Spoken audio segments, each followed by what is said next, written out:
Hello and welcome back to the Novice Lumberjack, where I'm here with my Husqvarna 359. I have ported it up with a little bit of help and knowledge from Matt House, and we are wearing a stock out of the box Husqvarna C83 chain. Now, I'm going to probably need to tune a little bit on this thing. The last time I actually ran it was, you know, a while back. Oh, muffs. Wouldn't want to offend the safety police. Y'all just need to chill out. Anyways,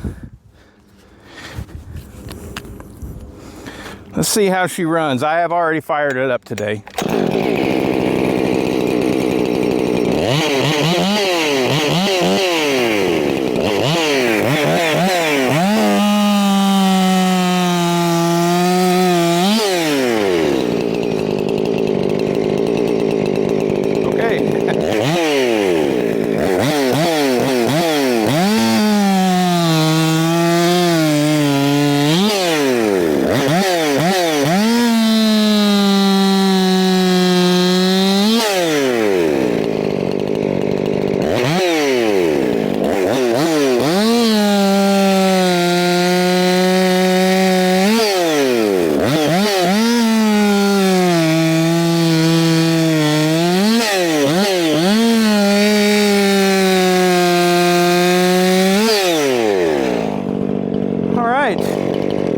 So let's jump right in there. Oh.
Okay, we're going to take off this stock C83 and put the sharpened one on.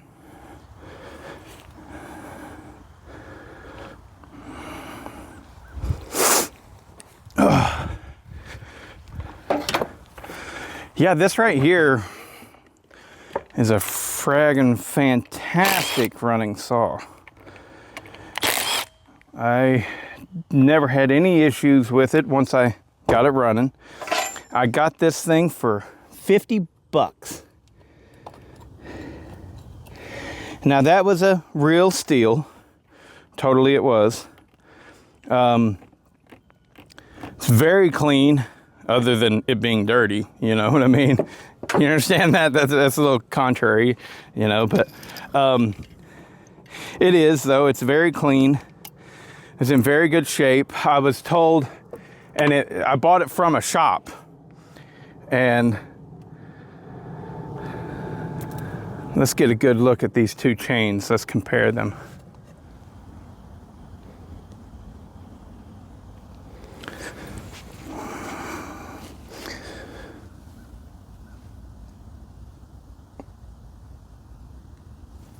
Isn't that something?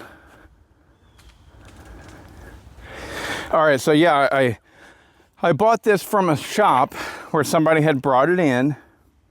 My saw is not running. Well, they did their tests, and they were like, yeah, it's blown. You ain't got no compression, blah, blah, blah. You know, the whole works. Need a new piston and cylinder. It's going to cost you X amount to repair it. And of course the owner's like, well, I'm not going to do that. And so they got him to buy a brand new like 460 Rancher or 455 Rancher. I can't remember what they said he bought. But they're like, yeah, it's blown up. Needs a new piston and cylinder. And it was right on the tag. And I was like, well, that's okay. Because, you know, most of the time I've found that, you know, you can actually salvage the cylinders and just buy a new piston put in there. So $50, it was a steal for me. They had robbed a couple parts off of it, like, you know, like the muffler bolts or something like that. But nothing big. I get home and all I needed was a coil. The piston was pristine, just perfect, you know, nothing wrong with it at all. It just didn't have any spark. And I think I went ahead and cleaned out the carb, maybe rebuilt the carb, maybe. But yeah, that's why you need to learn how to work on your shit yourselves, because they wanted him to buy a new Rancher, make more money that way. And now the poor guy, he went from having a 359, which is arguably one of the better 60cc saws ever made, to now he's got like a 455 Rancher. Nothing wrong with a 455 Rancher or a 460 Rancher. It's just, this is better in every way. So there you have it. Now, let's see if it's thin to win or if it's gonna break.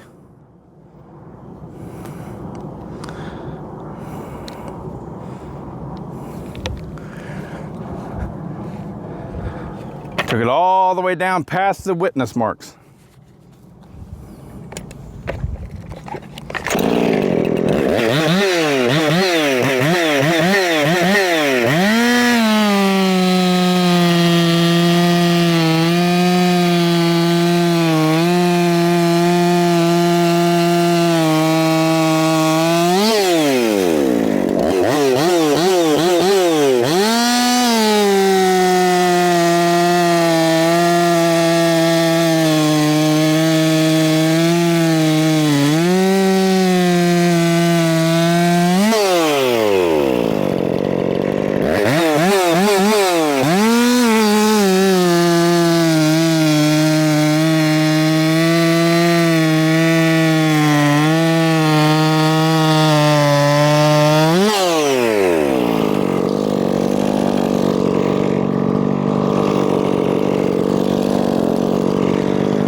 All right, what are my thoughts? Felt like it pulled this one a little bit easier, but from the chips, I don't know. I mean, chips are about the same probably. I'm uncertain. I'm uncertain. One thing's for sure, man, my sharpening game has gotten a lot better. So much to the point to where like it's all I want to do. I want to keep sharpening and keep sharpening. But you know, like I want to take chains that don't need to be sharpened and sharpen them. You know, I'm having fun sharpening. And part of that is obviously I'm getting a lot better at it. The other part of it is my elbows and my shoulders and everything feel better than they felt for over a decade, because I'm on a steady diet of glucosamine and Devil's Claw. Those are supplements, and I can stand here today and go, yes, I am living proof that those things work. You got to take them twice a day, once in the morning, once in the evening.